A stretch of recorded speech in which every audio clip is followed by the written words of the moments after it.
தெற்கின் குரல் நேயர்களுக்கு வணக்கம். இன்றைய நேர்காணலில் நம்மோடு இணைந்திருப்பவர் ஊடகவியலாளர் திரு சேகுவேரா அவர்கள். சார் வணக்கம். வணக்கம் வணக்கம் பிரதர். விஜய் அவர்கள் கரூரில் பிரம்மாண்டமாக ஒரு ஸ்பீச் கொடுத்துட்டு போயிருக்காரு. ஸோ நிறைய பேர் விமர்சிக்கிறாங்க, நிறைய பேர் ஆதரவாக பேசுகிறாங்க. ஸோ உங்கள் பார்வையில் அவரோட ஸ்பீச் எப்படி இருந்துச்சு? அவர் பாவம் வேலை மெனக்கட்டு காலையில் எந்திரிச்சு பல்ல விலைக்கு குளிச்சு இங்கே ஒரு எல்லாம் ஒய் பிரிவு எல்லாத்தையும் கூப்பிட்டு ஏர்போர்ட் வரைக்கும் கூப்பிட்டு போயிட்டு திரும்ப மறுபடியும் திருச்சியிலேருந்து ஒரு ஒய் பிரிவு எக்ஸ் பிரிவு எல்லாம் கூப்பிட்டு போய் கவர்ச்சி எல்லாம் காமிச்சு அழகெல்லாம் காமிச்சா எதுக்காக போனாருன்னு நம்ம எல்லாருக்குமே தெரியும். கடைசியில் பார்த்தா இடைத்தேர்தலே நடத்தக்கூடாதுன்னு தடை வேற போட்டு விட்டாங்க.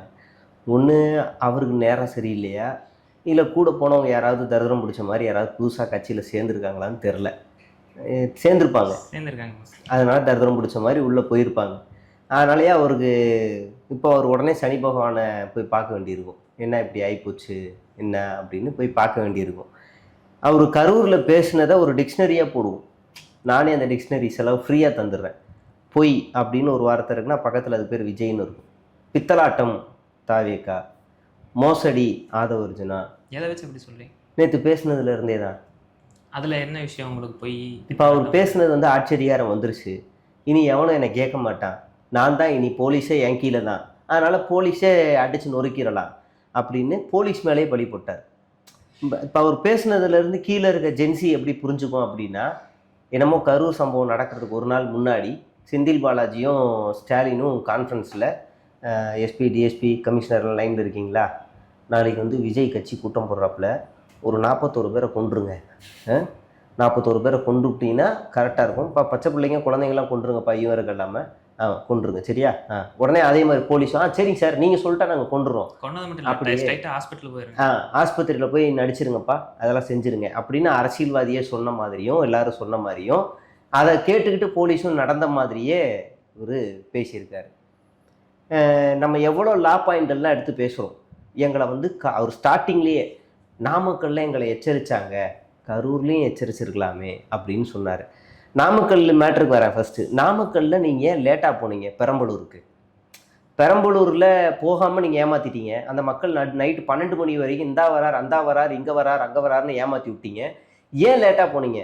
முதல் பயணம்ல அதுதான். திருச்சிக்கு எத்தனை மணிக்கு வரேன்னு சொன்னீங்க, எத்தனை மணிக்கு நீங்கள் கவர்ச்சியை காமிச்சிக்கிட்டு ரோட் ஷோ காமிச்சிக்கிட்டு வந்தீங்கன்னு தெரியும், ஊரே பார்த்துச்சு. அதுக்கப்புறமா நீங்கள் எவ்வளோ பொறுமையாக வேகத்தில் அந்த கவர்ச்சி மோகத்தில் கையை காட்டி ரசிக்கிறது எல்லாத்தையும் ரசித்து அந்த போதையெல்லாம் ரசிச்சுட்டு நீங்கள் போகிறதுக்கு எவ்வளோ லேட் ஆச்சுன்னு நமக்கு தெரியும். அப்போ இதெல்லாம் பண்ணிவிட்டு நீங்கள் தான் பெரம்பலூருக்கு லேட் ஆக்கியிருக்கீங்க. போலீஸ்கிட்ட கொடுத்த பர்மிஷன் வேறு டைமு, நீங்கள் போகிற நேரம் வேறு. அப்போ போலீஸ் சொல்லிருச்சு. அதே மாதிரி கரூரில் இவர் லேட்டாக போனார், இவர் தான் லேட்டாக போனார். நீங்கள் காலையில் கிளம்புன எத்தனை மணிக்கு கிளம்புனீங்க, அதுலேருந்து ஆரம்பிப்போம். எத்தனை மணிக்கு கிளம்புனீங்க, எத்தனை மணிக்கு நீங்கள் ஸ்பாட்டு கேட்டிருந்தீங்கன்னு ஆரம்பிப்போம். அப்போ நீங்கள் கரூருக்கு உங்களை எச்சரித்தாருன்னு சொல்லி மறுநாளே ஒரு உயர் காவல்துறை அதிகாரி ப்ரெஸ் மீட்டே கொடுக்குறாரு. முதல்ல காவல்துறையினர் ப்ரெஸ் மீட்டே கொடுக்க மாட்டாங்க அவ்வளோ சீக்கிரம். இவர் ப்ரெஸ் மீட்டே கொடுக்குறாரு, இன்ச் பை இன்ச்சாக கொடுக்குறாரு. எப்போ என்ன நடந்துச்சு, நாங்கள் எப்போ எச்சரிக்கை விடுத்தோம், அவங்க என்ன பண்ணாங்கன்னு இன்ச் பை இன்ச்சாக கொடுக்குறாரு. அப்போ இவ்வளவும் நடந்திருக்கு. சரிங்க, ஒரு கான்ஸ்பிரசியில் திமுக பண்ணிருச்சு, எல்லாம் பண்ணிட்டாங்க, ஒரு பக்கம் வச்சுருவோம். நடந்துருச்சுல்ல, அந்த ஒரு மாதம் நீங்களாம் எங்கே ஓடுனீங்க? மிகுந்த ஆழ்ந்த துக்கம் தாங்க முடியாமல் வீட்டில் மலேசியாவில் குத்தாட்டம் போட்டீங்க சோகத்தை மறைக்க. அது ப்ரமோஷனுக்காக மட்டும் லைட்டாக அதுக்காக போக வேண்டியிருந்துச்சு. சரி, நீங்கள் போயிட்டீங்க, ஒரே ஒரு ஃபோன், தம்பி இறந்த குடும்பத்துக்கு கொஞ்சம் கூட இருங்கப்பா, மாவட்ட நிர்வாகிகள் எல்லாரும் கொஞ்சம் கூட இருங்க, அவனை மட்டும் விட்டுறாதீங்க அப்படின்னு யாராவது ஒரு ஒரு கழக தோழர்கள் எல்லாரையுமே அங்கே அனுப்பி விட்டுருக்கலாம்ல. ஒரு தாவேக்கா துண்டு போட்டவனாவது மனசாட்சி உள்ள ஒருத்தன் அந்த அந்த அந்த நாள் அந்த இரவில் யாருக்குமே தெரியாது என்ன நடந்துச்சு, எதுவும் தெரியாது. ஆனால் மனசாட்சி உள்ளவன், கொஞ்சமாவது ஈரம் இருக்கவன், தனக்கு கீழே ஒரு பச்சை குழந்தை துடிச்சுக்கிட்டு இருக்கே அப்படின்னு தெரிஞ்சிருந்துச்சுன்னா அள்ளி போட்டு போயிருப்பான், ஏறி மிதிச்சு போயிருக்க மாட்டான். ஆனால் இங்கே எல்லாரும் ஏறி மிதிச்சுட்டு போனானுங்க. கர்ப்பிணி பெண்கள்லேருந்து வயசானவர்கள்லேருந்து வயசான பெண்கள் ஆண்கள் எல்லாருமே. ஒரு தாவேக்காக்காரன் கூட அன்றைக்கி ஆஸ்பத்திரியில் கிடையாது, ஒருத்தன் கூட கிடையாது. அவ்வளோ அக்கிரமங்களும் பண்ணியிருக்கீங்க. சரி, அந்த உயிரிழந்த குடும்பத்தை வேற யாராவது வச்சாவது போய் அணுகிருக்கலாம். கேட்டால் எங்களை உள்ளேயே உடலன்னுலாம் வேற சொல்லிட்டீங்க, அவ்வளோ போய். சரி, இப்போ நீங்கள் ஆட்சி அதிகாரத்துக்கு வந்துட்டீங்க. உண்மையிலே வந்த உடனே நீங்கள் என்ன செஞ்சுருக்கணும்? பொதுவாக நீங்கள் அதிமுகவோ திமுகவோ ஆளுங்களோ பதவி ஏற்றுட்டாங்கன்னா அவங்க என்ன தெரியுமா பண்ணுவாங்க? எடப்பாடி பழனிசாமி பதவி ஏற்றனே முதல் அப்படியே அம்மா நினைவிடத்துக்கு போவார். ஸ்டாலின் வந்துட்டாருன்னா உடனே கலைஞர் நினைவிடத்துக்கு போவார். அது அவங்க கட்சிக்காக அது ஒரு ஒரு முக்கியமான தூண்களாக இருந்தாங்க. இவங்களோட மறைவு கட்சியோடைய பெரிய இழப்புன்னு சொல்லி போய் பார்ப்பாங்க. அது மாதிரி இவர் அங்கே போயிருக்கணும்ல, எதுவுமே கிடையாது. சும்மா ஒரு இன்னைக்கு இடைத்தேர்தல் வருது, அதுலேயே ஓப்பனாக சொல்லிட்டாரு இந்த இடைத்தேர்தலை வெளுத்து வாங்குங்கன்னு. முதல்ல கரூர் மக்களே தாவேக்காவை காரி துப்பிருச்சு. கரூரில் ஜெயிச்சது அதிமுக ரெட்டையில. எனக்கு திமுக வேணாம் அதிமுக வேணாம், எனக்கு வந்து தாவேக்கா வேணாம், எனக்கு அதிமுக வேணும்னு தேர்வு செஞ்சிருக்கு. அப்படி தேர்வு செஞ்சா அசிங்கப்படுத்தினவங்க மக்களை மேலே அசிங்கப்படுத்துறீங்க. அதை எவன் ஜெயிச்சானா அவரே உள்ள தூக்கி போட்டு நான் மறுபடியும் வரேன் என்னை வெளுத்து விடுங்கன்றீங்க. வெளுத்து விடுவாங்க, இப்போ வெளுத்து விடுவாங்க இடைத்தேர்தலில். வைக்கிறதுக்கு முன்னாடியே ஆப்படிச்சு விட்டாங்க. இப்போ இவர் வந்து டீசன்ட் பாலிடிக்ஸ், நேர்மையான அரசியல் பற்றி இவர் பேசுகிறாரு. இதோட கொடுமை என்னன்னா, சி விஜயபாஸ்கர்னு ஒரு கேரக்டர், அவருக்கு டயர்னா ரொம்ப பிடிக்கும் போல இருக்கு. கூடவே வந்தவர் திடீர்னு காணோம், ஆளை காணோம். விஜய் பேசிட்டு இருக்கும்போது சரி எங்கடா இருக்காரு, எங்கேயாவது நின்றுக்கிட்டு இருக்காருன்னு பார்த்தா விஜய் கார் கதவை திறந்துடுறதுக்காக நின்றுட்டு இருக்காரு. எப்படியாவது இங்கே வந்தால் தான் விஜயை பார்க்க முடியும், அங்கே போனால் புசியானது உள்ள விட மாட்டாப்புல, இங்கே நின்று விஜயை பார்த்துட்டு காலில் விழுந்துட்டு போயிடுவோம் அப்படின்னு எடுத்ததை பெருமையாக பேசுகிறார். உலக தமிழ்நாட்டுடைய மிக முக்கியமான கோரிக்கைகள் அது ஒன்று. அதை நம்ம தப்பாக பேசக்கூடாது. நீங்கள் புசியானது மீறி ஆதவர்ஜனா மீறி அவரை பார்க்கவே முடியாது. இப்போ முதலமைச்சரை வேற ஆகிட்டார். நீங்கள் விஜயை பார்க்கணும் அப்படின்னா அவர் வீட்டு வாசலில் இருக்க சிசிடிவி முன்னாடி போய் ஒரு 10 நிமிஷம் பேசுனீங்கன்னா அவர் பார்த்துருவார். இப்பயும் ஒரு 4 கூட்டம் அங்கே இருக்கும், பார்த்தீங்கன்னா போய் பார்க்கலாம். பட்டினப்பாக்கம் சிசிடிவி பார்த்து ஒரு 10 பேர் பேசிகிட்டு இருப்பான் பைத்தியக்கார மாதிரி. இல்லைன்னா பாலவாக்கத்தில் இருக்க சிசிடிவி பார்த்து ஒரு 20 பேர் பேசிகிட்டு இருப்பான். இப்போ கொஞ்சம் விசித்திரமாக இருக்குது, இந்த சட்டமன்றத்துக்கு சிக்னலில் இருக்க சிசிடிவி பார்த்து பேசிகிட்டு இருக்கான். விஜய் பாப்பாருன்னு நினச்சி பேசிகிட்டு இருக்கானுங்க. அதில் அப்படியான சுச்சுவேஷனில் இவர் கிட்ட போய் ஃபோட்டோவே எடுத்திருக்காருல்ல. உலகத்திலே பெரிய சாதனை இதுதான். தமிழ்நாட்டோட மிக முக்கியமான கோரிக்கையை இவர் போய் சொல்லியிருக்காரு. எனக்கு ஒரே ஒரு கோரிக்கை அப்படின்னு சொன்னோடனே விஜய் மிரண்டார். ஒருவேளை பாஜகவை எதிர்க்க சொல்லுவாரோ, ஒருவேளை ஏதாவது ஊழல் ஒழிக்க சொல்லுவாரோ, ஒருவேளை ஏதாவது செய்ய போகிறாரோன்னு நினச்சேன். ஒரே ஒரு ஃபோட்டோன்னொடனே அவரே காரி துப்பியிருப்பார் மனசுக்குள்ளே. இவ்வளவுதானே சி வா அப்படின்னு எடுத்துட்டு அனுப்பிச்சு விட்டுருப்பார். ஆனால் அவங்களோட மனநிலை எப்படி பார்க்குறது? ஏன்னா இப்போ ஒரு ஆஃபீஸே இருந்தாலுமே கூட ஒரு சீனியர் ஒரு ஜூனியர் வந்து மேலே ஏறி போகிறாங்கன்னா அவங்களுக்குள்ள ஒரு ஒரு தயக்கம் இருக்கும். ஒன்றா வேலை செய்யறதுல வந்து தயக்கம் இருக்கும். என்னடா ஒரு ஜூனியர் நேத்திக்கு வந்த பையன் நமக்கு ஈக்குவலாக வந்து உட்காந்துட்டான் அப்படிங்கிற மாதிரி. அது எல்லாமே அதிகார வெறி, எல்லாமே அதிகார வெறி. இந்த சி விஜயபாஸ்கரோ இல்லை எம்ஆர் விஜயபாஸ்கரோ இவங்க எல்லாருமே எடப்பாடி பழனிசாமியை ஆட்டி பார்க்கலாம், அசைச்சு பார்க்கலாம் அப்படி இப்படின்னு நினச்சி போயிருக்காங்க. இந்த ஒரு விஷயத்தில் எடப்பாடி ரொம்ப பிடிவாதமாக இருந்திருக்காரு.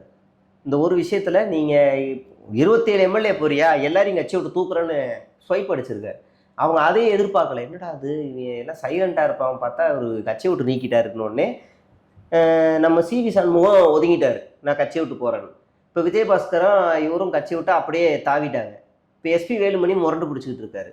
ஆனால் இந்த ஒரு விஷயத்தில் கட்சி இங்கே தான் இருக்கும், போகிறவும் போ அப்படின்னு இவர் ஒரு பக்கம் தனியாகவே நின்றுக்கிட்டு இருக்காரு. இவங்களை பொறுத்த வரைக்கும் இனிமேல் அதிமுக வந்து ஜெயிக்காது, செத்த குதிரை, இனிமேல் ஓடாது, உடஞ்ச குதிரை, அதனால நம்ம ஜெயிக்கிற குதிரையிலே போய் பேரம் கட்டுவோம். இல்லை அங்கதான் அப்படின்னு வருது. என்ன அப்படின்னா, இப்போ விஜயபாஸ்கர் அவர்கள் வந்து நேத்திக்கு பிரஸ்ல சொல்றாரு என்ன அப்படின்னா, எங்களுக்கு விஜய் தரப்புல இருந்து கால் வந்துச்சு, நான் உடனே ஜாயின் பண்ணிட்டேன் அப்படின்னு. பேரும் அந்த பேரம் இந்த பேரம் வந்து எங்களை வந்து டிஎம்கே வந்து ஆள் இழுத்துட்டு இருக்காங்க அப்படி இப்படின்னு போன் கால் என்னென்னமோ சொல்றாங்க. காசெல்லாம் அவங்க கூட பிடிச்சிட்டதா சீஸ் பண்றதெல்லாம் சொல்றாங்க. ஆனா இது ஓப்பனா மைக்ல சொல்றாரு, எங்களுக்கு வந்து விஜய் அவர்கள் இருந்து இதுக்கு பேர் என்ன, குதிரை பேரம் தானே. நீங்க சும்மாவே போயிட்டீங்களா? அதாவது எனக்கு விஜய் ஆடுறது எனக்கு பிடிக்கும், அவர் நல்லா ஆடுவார், விஜய் நல்லா பஞ்சு டைலாக் பேசுவார், விஜய்கிட்ட கொள்கை கிடையாது ஆனால் கொள்கை நிதி ஒன்று உருட்டுறாரு, அதெல்லாம் பிடிக்கும், அதனால நான் போனேன் அப்படின்னா நமக்கு இந்த விவாதமே தேவையில்லை. எங்களை அப்ரோச் பண்ணிட்டாங்கன்ட்டாரு அப்படின்னாலே மேட்டர் முன்னாடியே போயிருக்கலாம். இப்போ இந்நேரம் திமுக ஜெயித்திருந்துச்சுன்னு வச்சுக்கோங்களேன், இந்த 2-3 பேர்லாம் திமுக வந்திருப்பாங்க. சொல்ல முடியாது, சீமான் முதலமைச்சர் இருந்தாருன்னா சீமான் பக்கம் போயிருப்பாங்க எல்லாரும். அதனால் அவங்களுக்கு எங்கே இருந்தாலும் அந்த சைரன் வச்ச அதிகார போதை இருந்துச்சுன்னா போதும், அது இருந்தால் போதும், நம்ம எங்கே இருந்தாலும் போயிட்டே இருக்கலாம் அப்படிங்கிறதான். நீங்கள் எடப்பாடி பழனிசாமி ஒரு கருப்பு எம்ஜிஆர், அவர் ஒரு இரும்பு மனிதர், அவர் வந்து நாளை இந்தியாவே ஆள போகிறார் அப்படின்னு சொன்ன வாயெல்லாம் இன்னைக்கு அப்படியே அதே வாய் வந்து விஜய்கிட்ட சொல்லுது. அப்போனா இன்னைக்கு எடப்பாடி பழனிசாமிக்கு என்ன நிலைமை ஏற்படுத்தி விட்டு போனாங்களோ அது நாளைக்கு விஜய்க்கும் நடக்கும். இங்கே தாவேக்கா அதிமுக வழிக்கல, அதிமுக தான் தாவேக்காவை முழுங்குது. அப்படிதான் நம்ம பார்க்கணும். இப்போ நீங்கள் புதுக்கோட்டையிலையோ இல்லை கரூர்லேயோ யாருக்கு செல்வாக்கு இருக்கும்? விஜயபாஸ்கர். ஆமாம், அங்கே புதுசாக வரவங்களாம் ஓரமாக உட்காரு தம்பி. இப்போ இடைத்தேர்தலில் அவங்க சீட்டை வாங்கி அமைச்சர் ஆகிட்டாங்கன்னா முடிஞ்சு, ஓரமாக ஓடி போய் உட்காந்துரு, புரியுதா? நாங்கள் எம்ஜிஆருக்கே பால் ஊற்றுனோங்க, உங்கள் அண்ணன் வந்து ஏடிஎம்கே அழிக்கிறதுக்கு தாவைகள் என்ன இருக்கு, யார் இருக்கு? தாவேக்காவில் இருக்கக்கூடிய சின்ன சின்ன நிர்வாகிகள் இருக்கிறாங்கல்ல, ஆல்ரெடி மாவட்ட செயலாளர், எலெக்ஷனுக்கு முன்னாடியே உங்களுக்கெல்லாம் சீட் கிடையாது போங்கடா அப்படின்னு சொல்லி அனுப்பிச்சு விட்டாரு. இப்போ எம்எல்ஏக்களா இருக்கிறாங்களா, மாவட்ட செயலாளர்கள் எம்எல்ஏக்களா இப்போ இருக்கிறாங்கல்ல, இவங்களுக்குள்ளேயே ஆல்ரெடி ஏகப்பட்ட பஞ்சாயத்து ஓடிக்கிட்டு இருக்கு. இதுக்கு நடுவில் அதிமுகவில் ஒரு பெரிய கொம்பா ஒருத்தர் உள்ள போறாரு. இப்போ நீங்கள் இது ஏற்கனவே நடந்த சம்பவம் தான். செங்கோட்டையன் கோபிச்செட்டிப்பாளையத்துலேருந்து போகும்போது அங்கே இருக்கிற ஒரு பையனுக்கும் செங்கோட்டையனுக்கும் பெரிய சண்டை, பெரிய கிளாஷ் ஆச்சு. இப்போ 2 பேரையும் சமாதானப்படுறது 2 பேருக்கு அமைச்சர் பதவி. இப்போ அதே தான் புதுக்கோட்டையில் ஃபர்வேஸுக்கும் விஜயபாஸ்கருக்கும் சண்டை மோதல் வரும், நிச்சயமாக வரும். அப்படியே எம்ஆர் விஜயபாஸ்கருக்கும் அங்கே இருக்கிற கரூரில் இருக்கிற அந்த ஜெயிலுக்கு போயிட்டு வந்தார் ஒரு ஆள், கரூர் சம்பவத்தில், அவருக்கும் 2 பேருக்கும் சண்டை வரும், நிச்சயமாக வரும். இப்போ இதெல்லாம் இவங்க சமாளிக்கணும். அப்போ இதோட இங்கே கை யாருக்கு ஓங்கும் அப்படின்னா, அஃப்கோர்ஸ் விஜயபாஸ்கர்ஸ், இந்த 2 விஜயபாஸ்கர்களுக்கு தான் கை ஓங்கும். ஏன்னா அவங்களுக்கு தான் பூத் வாரியா ஆள் வாரியா எல்லாரையும் மொத்தமாக கூப்பிட்டு போயிருக்காங்க. இந்த கரூரில் இருக்க அந்த அந்த பையனுக்கோ இல்லை இங்கே இருக்கிற புதுக்கோட்டையில் இருக்க ஃபர்வேஸுக்கோ கீழெல்லாம் ஆள் தெரியாது. ஒரு 10 பேர் கூட ரீல் சுற்றுற ஆள் தான் தெரியும், எல்லாம் கிரேஸில் வந்தவங்க. அப்போ இவங்க எல்லாமே யார் தாவேக்காவை முழுங்கும்னா அதிமுக தான் தாவேக்காவை முழுங்கும். இப்படி தான் நம்ம பார்க்க வேண்டியிருக்கு. ஏன்னா அவங்களுக்கு என்ன பவர் இருக்க போகுது? 10 பேர், இவங்க லட்சக்கணக்கில் கூப்பிட்டு போயிருக்கிறாங்க. இந்த ஓட்டு எல்லாமே ஒரு கிரேஸ் விசில் அப்படின்னு தான் போட்டு விழுந்தது. இப்போ என்னோட தொகுதியிலேயே ஒரு ஆள் பிரபல சரித்திர குற்றவாளியை போய் நேரில் கூப்பிட்டு வச்சு பார்த்துருக்காரு ஒரு எம்எல்ஏ. அவர் தான் எம்எல்ஏன்னு ஜெயிச்சதுக்கப்புறம் தான் பார்க்குறாங்க, ஏன்னா இவர் எம்எல்ஏவா, இவர் பிளாக்ல டிக்கெட் வித்துக்கிட்டு இருந்தவர் இல்லை நம்ம தேட்டரில் அப்படின்னு அப்புறம் தான் புலம்ப ஆரம்பிச்சிருக்காங்க. எம்எல்ஏவே யாருன்னு தெரியாமல் தான் ஓட்டு போட்டிருக்காங்க. இப்போ வரப்போகிறது நகராட்சி உள்ளாட்சி தேர்தல் அப்படின்னா உங்களுக்கு கீழே இந்த தேர்தல் முக்கியமான தேர்தல், சட்டமன்ற தேர்தல் எம்பி மாதிரி இருக்காது. இது உங்களுக்கு தெருவில் முகத்தை பார்த்து போடுற தேர்தல். இது நேரடியாக அவங்களோட அடிப்படை பிரச்சனைகளை தீர்க்கக்கூடிய ஒரு தேர்தலாக இருக்கும். நமக்கு தெருவில் இருக்க சுரேஷா, கணேஷா, இல்லை ரமேஷா, யார் நமக்கு அவன் அதிமுகவா என்டிகெல்லாம் இல்லை.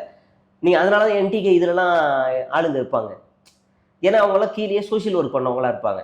அப்போ இவெல்லாம் ஏற நம்ம கூட உளவியெல்லாம் பழகிருப்பான். எந்த வீட்டுக்கு தண்ணி வேணும், எந்த வீட்டுக்கு பச்சை இங்கில் சைன் வேணும், எந்த வீட்டுக்கு பாதாள சக்கரை வேணும், எந்த வீட்டுக்கு இபி இது வேணும், எந்த வீட்டுக்கு வீட்டு வரி பெண்டிங் இருக்குது, இதெல்லாமே அந்த தெருவில் இருக்கிற நிர்வாகிகளுக்கு தெரியும். அப்போ அந்த தெருவில் இருக்கிற நிர்வாகிகள் தாவேக்காரன் இருக்கிறானா அப்படின்னு கேட்டால் கிடையாது. அவன் இன்னும் அந்த தெருவுக்குள்ளே உளவியலாக பழகுனது கிடையாது. அவன் இப்போ தான் அந்த தெருவில் கோலிகள்லாம் கிரிக்கெட் விளையாடிக்கிட்டு இருப்பான். அப்போ அவங்களுக்கு ஏற்கனவே அங்கே வெல் செட்டில்டு இருக்க ஒரு ஆள் வேணும். அதுக்காக தான் இவங்க அதிமுகவில் இருக்க எல்லாரையும் வளைச்சு போட்டுக்கிட்டு இருக்கிறது. இன்னும் கொஞ்ச நாள் எஸ்பி வேலுமணி போவார். இன்னைக்கு காலையில் சிவி சண்முகத்துக்கும் பசுபதிக்கும் சண்டை, அதில் ஒரு டீம் தாவேக்காக வரும். அப்படியே எல்லாரையும் வளைச்சு போட்டு எல்லாரையும் உள்ளே தூக்கி போட்டு ஒரு நேர்மையான அரசியல்ன்ற பேரில் இவங்க பண்ணக்கூடிய அட்ராசிட்டியை நம்ம பார்ப்போம். நாங்கள் ஒன்றும் வாஷிங் மிஷின்லாம் கிடையாது, எங்களுக்கு குதிரை பேரை செய்கிறதுக்கு எந்த அவசியமும் இல்லைன்னு சொல்லியிருக்காரு விஜய். இப்போ செந்தில் பாலாஜி குதிரை பேரம் பேசினாருன்னு சொன்னாங்க. நேற்று அந்த வழக்கை அவர் சொல்லிக்கிட்டு இருக்கும் போதே அவர் அந்த வழக்கை குவாஷ் பண்ணிட்டு வந்துட்டார். ஓடு ஓடு ஓடுன்னு பாடிட்டு இருக்கும் போதே அவர் அங்கே வழக்கை குவாஷ் பண்ணிட்டு வந்துட்டார். லெஃப்ட் ஹேண்டில் டீல் பண்ணுறாரு, இவருக்கு அசிங்கமாக போச்சு. இப்போ செந்தில் பாலாஜி குதிரை பேரம் செய்கிறாருன்றதுக்கு இவங்ககிட்ட ஏதாவது ஒரு ப்ரூஃப் இருக்கா? எந்த ப்ரூஃப்மே கிடையாது. ஒரு யூகத்தின் அடிப்படையிலேயே போடுவீங்க கேஸ்ன்னு சொல்லி அந்த வழக்கை குவாஷ் பண்ணிட்டு வர்றாரு. இப்போ திமுக நினச்சா கேஸ் போடும்ல. வைகோ மேடையில் பேசுகிறாரு, நீ ராஜினாமா பண்ணிட்டு வா, நான் 2 தொகுதிக்கு பிரச்சாரம் பண்ணுறேன்னு சொல்கிறாரு. 1 காமராஜ்னு சொல்லி டிடிவி தினகரன் கட்சியை சேர்ந்தவர். டிடிவி தினகரனே நேரடியாக ஆளுநர்கிட்ட போய் புகார் கொடுக்குறாரு, குதிரை பேரம் நடத்தி எம்எல்ஏ வாங்கிட்டாங்கன்னு. 2 4 எம்எல்ஏக்களும் சட்டமன்றத்திலே ராஜினாமா பண்ணிட்டு ஆதவ முன்னிலையில் தாவேக்காவை அந்த தலைமைச் செயலகத்தை தாவேக்கா கட்சி ஆஃபீஸாக மாதிரி போய் ஜாயின் பண்ணுறாங்க. 3வது சம்பவம். 4வது விஜயபாஸ்கர் சிவி சண்முகம் எங்களை அப்ரோச் பண்ணாங்கன்னு ஒரு வார்த்தையை சொல்கிறாரு. 5 இப்படி 5 சம்பவங்கள் தொடர்ச்சியாக நடந்திருக்கு. ஆனால் ஏன் பண்ணல? ஏன்னா கரூர் வழக்கை பொறுத்த வரைக்கும் பார்த்தீங்க அப்படின்னா நீதிமன்றம் கேட்ட கேள்வி என்னன்னா, இதை ஆளுங்கட்சி சரியாக கையாளலை, நீங்கள் நிர்வாக போட்ட விட்டுட்டீங்க அப்படின்ற மாதிரி சொல்லியிருக்காங்க. ஏன்னா நீங்கள் அங்கே ஒரு இது நடந்திருக்கு, அங்கே மாதிரி நீங்கள் ஏன் கேஸ் போடல அப்படின்ற மாதிரி அவங்க கேட்டிருக்காங்க. அங்கேயும் போட்ட விட்டுட்டு இங்கேயும் போட்ட விட்டுருமா திமுக? இந்த குதிரை பேரத்தில் போட்ட விடுமான்னு தெரியல. அவங்க பின்னாடி பேக்ரவுண்ட்லாம் பண்ணுறதா எனக்கு தகவல் வந்துச்சு. அது அவங்க கட்சி இதில் கரூர் சம்பவத்தில் அவங்க ஏன் விஜய் அன்னைக்கு கைது பண்ணலை, அவங்க ஏன் ஃபுல் ஆக்ஷன்ஸில் எடுக்கலை அப்படின்னா, அன்னைக்கு இருந்த காலகட்ட சூழல் வேற. ஒருவேளை நீங்கள் விஜயை கைது பண்ணியிருந்தீங்க அப்படின்னா இங்கே லூசு பயலுங்க வீட்டுக்குள்ளே வேறு ஏதாவது தப்பான முடிவுகள் எடுத்துருவாங்க. நீங்கள் 41 பேர் செத்ததுக்கு எவனும் இங்கே அழலை. அண்ணா விஜயண்ணா சாப்பிடுங்கண்ணா, விஜயண்ணா தூங்குங்கண்ணா, விஜயண்ணா சேவ் பண்ணுங்கண்ணா, விஜயண்ணா பல்லு விளக்காமல் சாப்பிடாதீங்கண்ணா, விஜயண்ணா அப்படி தான் அழுதான். அவர் நல்லா ஜாலியாக பட்டணப்பாக்கம் டு பாலவாக்கம், பாலவாக்கம் டு பட்டணவாக்கம்னு ஜாலியாக ட்ரிப் அடிச்சுட்டு இருந்தார். ஒரே ஒரு வீடியோ போட்டு 1 மாதம் எங்கே இருந்தாருன்னு தெரியாது. ஆதவர்ஸ்னா டெல்லி ட்ரிப்பு, நிர்மல்குமார் ஆள் அப்ஸ்காண்டு, தேடவே தேடாத ராஜ்மோகனும் லயலாமணியும் அப்ஸ்காண்ட்லாவே இருந்தாங்க. புசியானு தான் சொல்லவே வேணாம், அவர்லாம் எங்கே இருந்தாருன்னே தெரியாது. அப்போ இவங்களை யாராவது ஒருத்தரை கைது பண்ணால் இங்கே எந்த மாதிரி சுச்சுவேஷன் போக ஆரம்பிச்சிச்சுன்னா, இவங்க அன்னைக்கு நைட்டே செட்டில் பண்ணிட்டாங்க. இது திமுக தான் காரணம் அப்படின்னு செட் பண்ணிட்டாங்க. ரெண்டாவது, இது அப்படியே நீங்கள் இந்த ஆதவ அர்ஜுனாவோட ட்வீட் இன்னைக்கு நான் ஞாபகப்படுத்துகிறேன். நாங்கள் ஜென்சி கலவரத்தை தூண்டுவோம்னு சொல்லி போட்டுட்டு டெலீட் பண்ணுவார். டெலீட் மட்டும் பண்ணாமல் கோர்ட்டில் கேட்டதுக்கு நான் சுயநனவு இல்லாமல் பைத்தியக்காரத்தனமாக போட்டேன்னாரு. அதுக்கு தமிழ் அர்த்தம் அதுதான். அப்படி தான் போட்டேன்னாரு. இப்போ நீங்கள் சொல்லுங்கள், அன்றைக்கி அந்த மாதிரி கைது பண்ணியிருந்தா தமிழ்நாட்டில் எவ்வளோ பெரிய கலவரங்களை தாவேக்கா உருவாக்கியிருக்குன்னு தெரியும். அப்போ அன்றைக்கி இருந்த முதலமைச்சராக இருந்த மு.க. ஸ்டாலின் ஒரு ஸ்டேட்மெண்ட் கொடுத்தாரு. எந்த அரசியல் கட்சி தலைவரும் தன்னுடைய தொண்டர்கள் இறக்கிறத விரும்ப மாட்டாங்க, இந்த நிகழ்வை அரசியல் படுத்தாதீங்க அப்படின்னு ஓப்பன் ஸ்டேட்மெண்ட் கொடுத்தாரு. ஆனால் நம்ம விஜய் என்ன தெரியுமா சொன்னார்? அரெஸ்ட் பண்ணால் என்ன வேணாலும் பண்ணுங்க, இங்கே தான் வீட்டில் தான் இருப்பேன். இது எவ்வளோ பெரிய அயோக்கியத்தனத்தோட உச்சம், எவ்வளோ பெரிய அயோக்கியத்தனம். இன்னைக்கு நீங்கள் விக்டிம்ஸுக்கு லஞ்சம் கொடுத்து அரசு வேலை கொடுத்துருக்கீங்க, கூச்சமே இல்லாமல் குதிரை பேரம் நடத்திக்கிட்டு. அதில் எனக்கு என்னன்னா, ஒரு வயசானவர் இவரை பார்த்தாராம், அரசு அதிகாரிகள்லாம் என்னை உட்கார வச்சு பேசுகிறாங்களாம், இவரை லஞ்சமே வாங்குறது இல்லையா. எந்த துறையில் அது நடக்குது எனக்கு புரியலையே. எனக்கு தெரிஞ்சு உண்மைதான், ஆனால் அரசு அதிகாரிகள் லஞ்சம் வாங்குறதில்ல. ஏன்னா அதுக்கு பதிலாக தாவேக்காரன் வாங்குறான். அவன் இறங்கிட்டாங்க. நீ இனிமேல் அரசு அதிகாரி தராது, எனக்கு கொடுத்துருன்னு வாங்க ஆரம்பிச்சிட்டான். வண்டல் மண்ணால்னு விவசாயிகள்கிட்ட போய் காசு வாங்கினதுக்காக அந்த அந்த அந்த தாவேக்கா நிர்வாகியை சுற்றி வளைச்சிட்டாங்க விவசாயிகள். ஆட்டி பொலன்னு புழக்கிறாங்க காரை. தாவேக்கா என்ன ஆக்ஷன் எடுத்து தெரியுமா? அவரை கட்சியில் இருந்து மட்டும் நீக்குச்சு, கைதெல்லாம் பண்ணலை லஞ்சம் வாங்கினதுக்காக. ஏன்னா அவன் விஜயண்ணா தம்பி.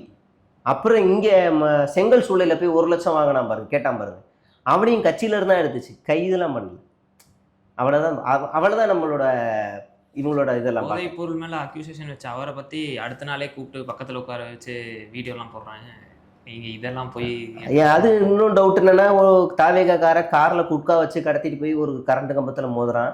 இன்னொரு தாவேக்காரன் நேற்று 120 கிலோ வரைக்கும் குட்கா வழக்கு கடத்துறான். எனக்கு டவுட்டாக இருக்குது. விஜயபாஸ்கர் அங்கே போனதுலேருந்து இதெல்லாம் குட்காவாக வருது. இப்போ அதையும் விசாரிக்கணும். ஈவன் நேற்று விஜயோட நிகழ்ச்சியிலேயே பேண்ட்டெல்லாம் செக் பண்ணால் இவ்வளோ குட்கா கிடைக்குது, ஒவ்வொருத்தன் பேக்கெட்லேருந்து ஒன்றா கிடைக்குது. ஒருவேளை விஜய் பார்க்கும் போது போட்டுக்கிட்டு பேசிக்கிட்டே இருப்பாங்க, பேசித்தல நான் கேட்டுக்கிட்டே இருக்கேன் போதை ஏற்றிட்டேன்னு. வெளியே பிடிங்கி வச்சதே இவ்வளோ, செய்தியில் வீடியோவோட வந்தது, பிடிங்கி வச்சதே இவ்வளோ. அப்போ நாம் பார்க்குறது எல்லாமே, இவங்க காட்டுறது எல்லாமே மாய வித்தை. இன்றைக்கி சினிமாவில் வர பஞ்ச் டைலாக்கை பேசிட்டு அந்த ஜென்சியை கவர்ந்துக்கிட்டே இருக்கலாம். அவ்வளோதான். அவன் நேரடியாக பாதிக்கப்பட ஆரம்பிச்சிட்டான் ஜென்சி.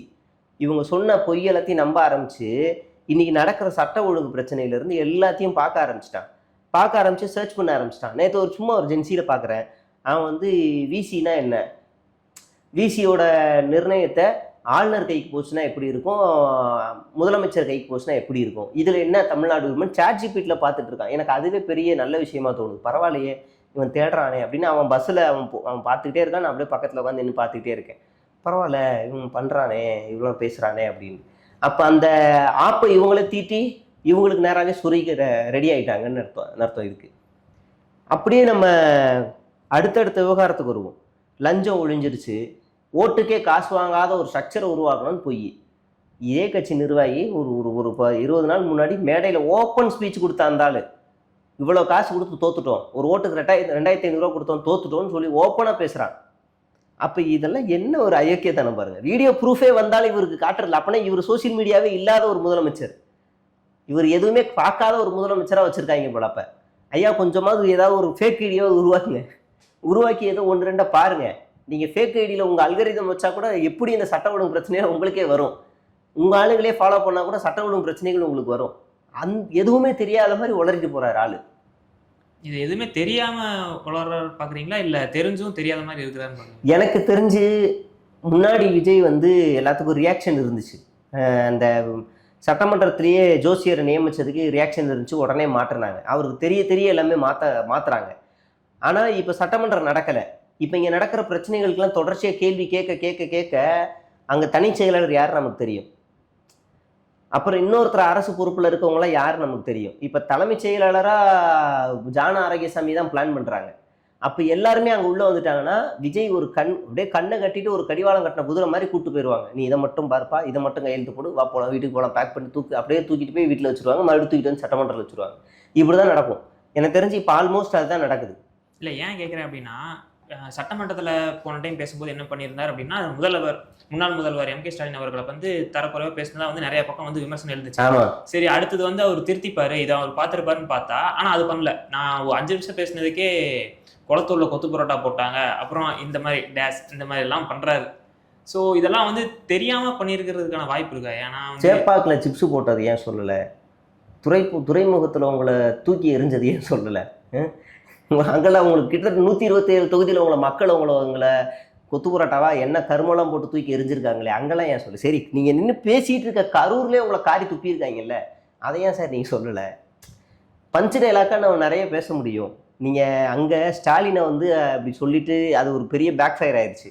உடனே இங்கே பேசும்போது என்னென்னா, நான் ஸ்டாலினை சொல்லலை, அவர் மேலே எனக்கு ஒரு நல்ல மரியாதை இருக்குது, நீங்கள் கிழிச்சு தள்ளிட்டீங்க, உட்காருங்க, அமைதியாக இருங்க, இவருக்கு நல்ல மரியாதை இருக்குது அப்படிங்கிறது. இப்போ உதயநிதி மேலே வைக்க கோவம் என்ன? இவருக்கு என்ன கோவம்? நீங்கள் ஸ்டாலின் தான் முதலமைச்சர், கோவம் தான் உங்களுக்கு முதலமைச்சர் மேலே தான் கோவம் வரணும். என்ன லாஜிக் இது? உதயநிதி மேலே என்ன கோவம் உங்களுக்கு? அவர் போட்ட காசு சம்பளத்தில் அவர்கிட்ட நீங்கள் வேலையை பார்த்துருக்கீங்க ரெட் ஜெயின்ல, அவர் போட்ட காசில் தான் நீங்கள் நிற்கிறீங்க. அப்போ அவர் மேலே என்ன கோவம் உங்களுக்கு? அப்போ இதெல்லாம் சும்மா அரசியலாக பார்த்தா ஸ்டாலினை தொட்டது இவருக்கு வந்து பேக் ஃபயர் ஆயிடுச்சு. நீங்கள் திமுகவை பல பேருக்கு சில பேருக்கு பிடிக்காது, நீங்கள் திமுக வேணாம், நீங்கள் நினச்ச திமுக பிடிக்காது, ஆனால் ஸ்டாலின் தோற்றது நாங்கள் விரும்பலை, அவர் ஜெயிச்சிருக்குன்னு தான் நான் நினச்சோம். ஈவன் தாவேக்காரனே அப்படி தான் சொன்னான், நீங்கள் திமுக வரக்கூடாது, ஆனால் ஸ்டாலின் தோற்று. அந்த சென்டிமெண்ட் வந்து கீழே அதிகமாகவே இருக்குது. ஏன்னா கடந்த காலத்தில் முதலமைச்சர் அவர் கொண்டு வந்த திட்டங்கள் வந்து நேரடியான பயணங்கள் கொடுத்துருக்கு. அப்போ அவர் இல்லாத தமிழ்நாடை வந்து பார்க்க விரும்பலை இவங்க. அப்போ இவர் அதை டச் பண்ண உடனே இவருக்கு பேக் ஃபயர் ஆயிடுச்சு. உடனே என்ன செய்யறதுன்னு தெரியாமல் என்னை பர்சனலாக டச் பண்ணிட்டாங்க, நான் கேக் வெட்டினதை போட்டாங்க, அப்படி இப்படின்னு ஆயாவும் எனக்கு கத்த ஆரம்பிச்சிட்டார். கத்த ஆரம்பிச்சோடனே அப்படியே அந்த நெரட்டிவை மாற்றி விட்டாங்க, என்ன பர்சனலாக டச் பண்ணுறாங்க அப்படின்னு. இன்றைக்கி அது இதே மாதிரி ஆயிடக்கூடாதுங்கிறதுக்காக எனக்கு வந்து ஸ்டாலின் மேலே நல்ல மரியாதை உண்டு, நான் அவரை சொல்லலை அப்படின்னு ஒன்று பேசிக்கிட்டு இருக்க. அந்த நிமிஷமே 2 தீர்ப்பு வருது, அடுத்தடுத்து விஜய்க்கு எதிராகவே வருது. ஒன்று செந்தில் பாலாஜி வழக்கிலேருந்து ஜாமீன் வெளியே வராரு, இன்னொரு வழக்கு இடைத்தேர்தலுக்கு தடை. அப்போ போட்ட எல்லா பிளானும் நாசமாக போச்சு. அப்படி தான் வந்து அதில் இருக்குது. இந்த எம்ஆர் பாஸ்கர் பக்கத்தில் உட்கார வச்சுக்கிட்டு நிற்க வச்சுக்கிட்டே எல்லா துறைகளிலும் லஞ்சம் இருக்குது, இது திமுக மட்டும் இல்லை அதிமுகவும் சேர்ந்து தான் பண்ணியிருக்கு, தீர்ந்து போன சக்தியும் தீய சக்தியுங்கிறாரு எம்ஆர் பாஸ்கர். அப்போ அவர் கொஞ்சம் முறப்பாருன்னு நினச்ச அப்படியே கேமரா பார்த்தா சிரிக்கிறாரு.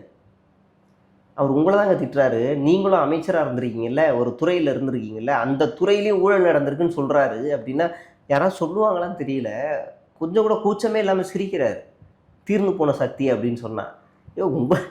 இதுக்கு மேலே ஒருத்தரை எப்படி சொல்கிறது, ஒரு வேமா சூசோன்னு எல்லாம் சொல்லுவாங்கள்ல, அது இல்லாத ஒரு மனுஷன் இப்போ தான் நான் பார்க்குறேன். மேடையிலேயே வச்சு அசிங்கப்படுத்தி வச்சுருக்காங்க. ஒரு சுயமரியாதை இயக்கம் அதிமுகவில் இருந்துக்கிட்டு இப்படி என்னத்தை மனுஷனை வந்து சொல்கிறது அப்படின்னு தெரியலை. அடுத்து வெள்ளை அறிக்கை மேட்ரு வரும். வெள்ளை அறிக்கை வந்து பானையில் ஓட்டை போட்டு தண்ணி கீழே சிந்தன மாதிரி இருக்குது அப்படின்னு ஒரு கதையை சொன்னார். கீழே எவனும் கைத்தட்டலை, ஏன்னா அந்த உதாரணம் அவங்களுக்கு புரியலை. என்னடா பானை ஈனங்கிறாரு, விசிகாவை ஏன் பேசுகிறாருன்னு நினச்சாங்களான்னு தெரியல, ஒரு மாதிரி புரியல.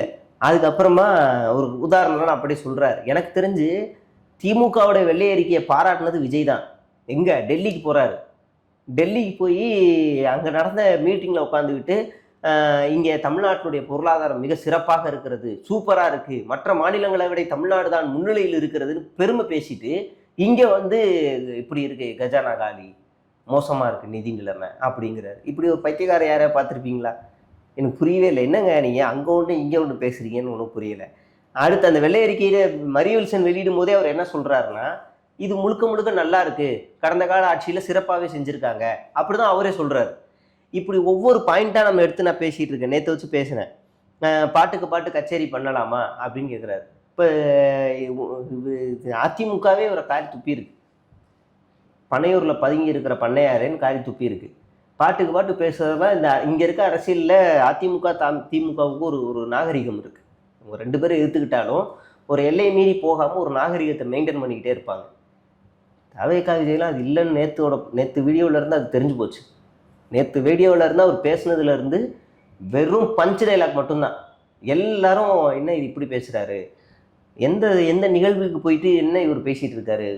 அதாவது ஒன்றும் இல்லை, இந்த தாவேகாரங்களை கூப்பிட்டு நீங்கள் யாரையா ஒருத்தரை பார்த்தீங்கன்னா 41 பேர் இறந்தாங்கல்ல, அதில் ஒரு 10 பேர் பேர் மட்டும் லைனாக சொல்லுங்களேன். 10 பேர் போதும் சார், கேளுங்க, சொல்லிட்டோம். நீங்கள் ஏதாவது ஒரு 2 பேரை இன்னொருத்தர் கூட உட்கார அரேஞ்ச் பண்ணுங்க, இன்டர்வியூவில் ஒரு 4-5 கேள்வி கேட்போம். 10 பேரில் யாராவது ஒரு சொல்லுவோம். சரி எத்தனை குழந்தைங்கன்னு கேளுங்களேன். திடீர்னு எவனையா ஒருத்தரை பார்த்து வயசானவங்க எத்தனைன்னு கேளுங்களேன். தெரியாது. விஜய்க்கே தெரியாது. செத்துட்டாங்க அவ்வளோதான் தெரியும். விஜய்க்கே தெரியாது. அடிப்பட்டவங்களுக்கு இன்னைக்கு வரைக்கும் காசு போகல தெரியுமா உங்களுக்கு?